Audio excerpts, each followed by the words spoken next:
성도님들 반갑습니다. 6월 17일 금요일 말씀 묵상입니다.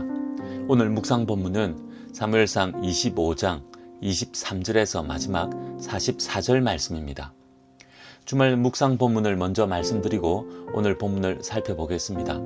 토요일 묵상 본문은 사무엘상 26장 1절에서 12절 말씀이고 주일 묵상 본문은 사무엘상 26장 13절에서 마지막 25절 말씀입니다. 다윗이 두 번째로 사울을 살려준 사건을 기록하고 있습니다. 개인적으로 꼭 묵상하시기 바랍니다.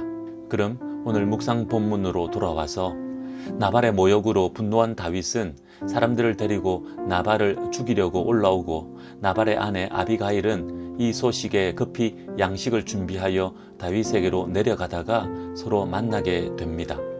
다윗을 본 아비가일이 급히 나귀에서 내려 다윗에게 엎드립니다.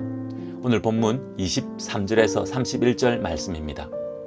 아비가일은 다윗 앞에서 엎드려 얼굴을 땅에 대고 다윗을 주인이라 부르고 자신은 여종이라 하며 여종의 말 듣기를 간청합니다. 그러면서 친히 보복하지 마시기를 5가지 이유를 들어 말하고 있습니다. 첫째로 나발은 불량한 사람이니 그를 마음에 두지 마시고, 둘째로 자신 아비가일이 주인께서 보내신 전령들을 보지 못하여 이런 일이 일어났으며, 셋째로 하나님께서 보복하시는 것을 막으시기 때문이요, 넷째로 평생 하나님을 위해 싸우신 주 다윗을 위해 하나님께서 든든한 집을 세우시고 원수들의 손에서 보호하실 것이며 친히 원수들을 멸하실 것이기에 예물을 받으시고 용서해 달라고 말합니다. 그리고 다섯째로 하나님께서 주 다윗을 이스라엘의 지도자로 세우실 때 보복의 피를 흘림으로 흠이 있어서는 안 되기에 분노를 거두시어 보복하지 마시고 하나님께서 주인을 높이실 때 여종 아비가일을 기억해 달라고 간청합니다. 아비가일의 지혜로운 말을 들은 다윗은 분노를 거두고 보복하기를 멈춥니다. 본문 32절에서 35절 말씀입니다. 다윗은 하나님께서 아비가일을 자신에게 보내셨다고 하면서 하나님을 찬송합니다. 그러면서 이렇게 오지 않아 만나지 못했다면 정말로 복수하려고 했는데 이렇게 만나 지혜로운 말로 복수하는 것을 막았으니 아비가일의 지혜가 크다고 칭찬하고 축복하며 아비가일의 요청을 수락합니다. 그리고 준비해온 양식을 예물로 받고 평안을 빌며 아비가일을 집으로 돌려보냅니다. 이때 나발은 자신의 집에서 잔치하고 있었습니다. 본문 36절에서 38절 말씀입니다. 아비가일이 집으로 돌아와 보니 나발은 왕의 잔치와 같은 잔치를 배설하여 술에 크게 취해 있었습니다. 아비가일은 그날에는 나발에게 아무 말도 하지 않고 다음날 아침 술 깰 때까지 기다리다가 술에서 깬 나발에게 어제 있었던 일들을 알려주었습니다. 이 이야기를 들은 나발은 큰 충격을 받아 살 의욕을 상실하여 정신을 놓아버립니다. 그렇게 열흘이 지난 뒤 하나님께서 심판하심으로 나발은 죽게 됩니다. 앞서 아비가일이 다윗에게 용서를 구하면서 했던 고백처럼 다윗을 대적한 나발을 하나님께서 심판하심으로 멸하신 것입니다. 나발이 죽었다는 소식이 다윗에게 들렸습니다. 본문 39절에서 42절 말씀입니다. 다윗은 자신의 원수 나발을 자신이 직접 보복하는 악한 일을 하지 않게 하나님께서 막으시고 하나님께서 친히 보복하셨다고 하면서 하나님을 찬양합니다. 그리고 아비가일을 아내로 맞이하려고 사람들을 보냅니다. 다윗의 전령들이 아비가일에게 가서 다윗의 뜻을 전합니다. 이에 아비가일은 얼굴을 땅에 대고 절하면서 자신은 다윗의 여종이며 전령들의 발 씻길 종에 불과하다고 겸손하게 자신을 낮추면서 다윗의 요청을 수락합니다. 그리고 나귀를 타고 자신을 수종 돌든 여종 5을 데리고 다윗에게로 가 다윗의 아내가 됩니다. 이어 본문 43절, 44절은 다윗이 맞이한 다른 두 아내를 소개합니다. 한 사람은 이스라엘 출신 아히노암이고 다른 한 사람은 사울의 딸 미갈입니다. 그런데 사울은 다윗의 아내인 미갈을 발디라는 사람에게 주어버렸습니다. 하지만 사울이 죽고 난 뒤 미갈은 다시 다윗에게로 와 다윗의 아내가 됩니다. 이제 오늘 본문을 묵상해 봅시다.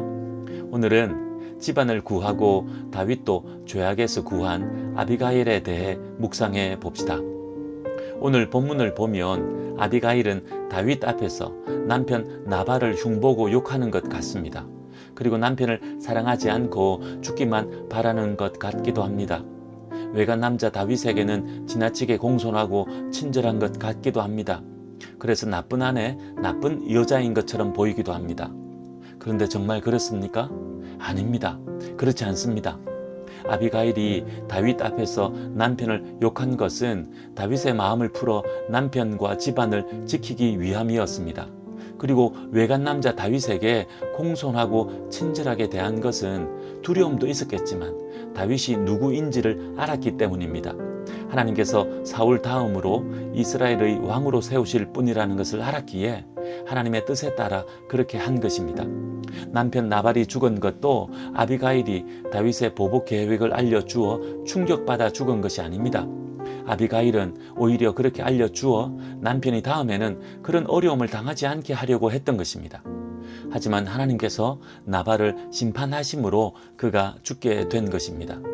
남편이 죽고 바로 다윗의 아내가 된 것도 당시 상황을 통해 이해해야 할 것입니다. 다윗에게로 가지 않았다면 아마 사울 왕으로부터 집안에 남은 사람들이 더 큰 어려움을 당했을 수도 있습니다. 하지만 다윗에게로 감으로 남은 집안의 사람들을 지킬 수 있었을 것입니다. 그리고 아비가일은 다윗도 하나님 앞에서 범죄하지 않게 합니다. 자신이 지혜롭게 말함으로 다윗에게 용서를 구하여 하나님 앞에서 복수라는 죄악을 다윗이 범하지 않게 한 것입니다. 그렇습니다. 아비가일은 지혜로운 여인이었습니다. 그리고 하나님을 신뢰하는 믿음의 여인이었습니다. 자신의 자리에서 책임을 다하는 책임 있는 여인이기도 했습니다. 그렇게 하여 많은 목숨을 살렸으며 다윗을 죄짓지 않게 했습니다. 오늘 우리에게도 이런 지혜와 믿음, 책임감이 필요합니다. 어떻게 하면 됩니까? 가장 중요한 것은 말씀을 통해 하나님을 알아가고 믿음으로 하나님을 의지하는 것입니다. 그렇게 할 때 하나님께서 우리에게 지혜도 주시고 책임을 감당할 힘도 주실 것입니다. 그런 하나님의 사람 되어 인생의 위기 앞에서 오늘 아비가일처럼 지혜롭게 그리고 담대한 믿음으로 책임을 다하는 우리 성도님들 되시기 바랍니다.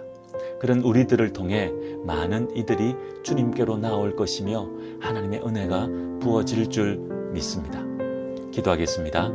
하나님 아버지, 지혜로운 한 사람을 통해 하나님의 뜻이 이루어집니다. 많은 목숨을 살리고 죄악을 멀리하게 합니다. 그런 그녀를 왕의 아내로 세워주십니다. 오늘 우리에게도 그런 믿음 더하여 주셔서 지혜롭게 행하게 하시고 맡겨주신 사명 책임있게 감당하는 저희들 되게 하옵소서.